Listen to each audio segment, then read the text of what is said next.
آج ہم آپ کو بتانے جا رہے ہیں حضرت امام حسین کے شعر مبارک کے بارے میں، جس کا نام ابو الحارث تھا۔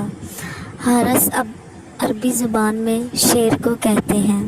جی، یہ شعر حضرت علی مرتضیٰ نے اپنے پیارے بیٹے حضرت امام حسین کو دیا تھا۔ یہ شعر حضرت امام حسین کے بچپن میں ان کے ساتھ ہی رہا۔ یہ شعر جب تھوڑا بڑا ہو گیا تو ارد گرد کے لوگوں کو اس شعر سے ڈر لگنے لگا۔ انہوں نے جب شکایت کی تو حضرت امام حسین نے بحالت مجبوری اس شعر سے علیحدگی اختیار کرنے کا فیصلہ اختیار فرمایا۔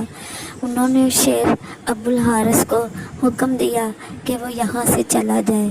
شعر نے کہا کہ نہیں، وہ آپ کا ساتھ نہیں چھوڑے گا۔ حضرت امام حسین نے فرمایا کہ تم یہاں سے چلے جاؤ، یہاں کے لوگ تم سے اب ڈرنے لگ پڑے ہیں، تم بڑے ہو گئے ہو۔ شعر نے کہا کہ کسی کو میرے سے کوئی خطرہ نہیں اور میں کسی کو کچھ نہیں کہوں گا، لیکن حضرت امام حسین نے کہا کہ تمہیں جانا ہوگا۔ شعر نے جانے کا فیصلہ کر لیا، لیکن اس نے جانے سے پہلے کہا کہ میں آپ کی خدمت کرنا چاہتا ہوں، کیا کبھی ایسا موقع آئے گا کہ آپ مجھے بلائیں گے؟ انہوں نے فرمایا جی ہاں، آئے گا۔ محرم کی 10 تاریخ ہوگی اور تمہیں تمہارے نام سے پکارا جائے گا اور تم آ جانا۔ شعر نے پوچھا مجھے کون بلائے گا؟ تو حضرت امام حسین نے فرمایا میری 4 سال کی بیٹی آواز دے گی۔ شعر یہ سن کر چلا گیا۔ پھر وہ دن اور وہ لمحہ اور وہ گھڑی آ ہی گئی، اور وہ گھڑی تھی 10 محرم کی، جب حضرت امام حسین کو یزیدیوں نے شہید کر دیا۔ حضرت امام حسین کے تمام ساتھیوں کو بھی کربلا کے میدان میں شہید کر دیا گیا، اور خیموں میں جب بے آسرا عورتیں اور بچے رہ گئے۔